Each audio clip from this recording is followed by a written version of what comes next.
welcome, this is Eleni, and today's video is part of an art collaboration and video hub called Second Saturday Art, and you can find all the information about it below. So after watching it, you are very welcome to watch all the other participants by hopping from one video to the next by using the links under each video.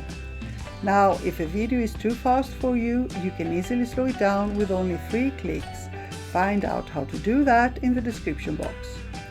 Hope you enjoy our creative fun and hope you get inspired in the process. Don't hesitate to leave any questions you may have, and if you appreciate our videos and want to support our channels, there are some easy ways to do that. You can like and comment under them, subscribe and click the notification bell. Thank you so much for being here. Stay safe and see you soon. Love and kisses.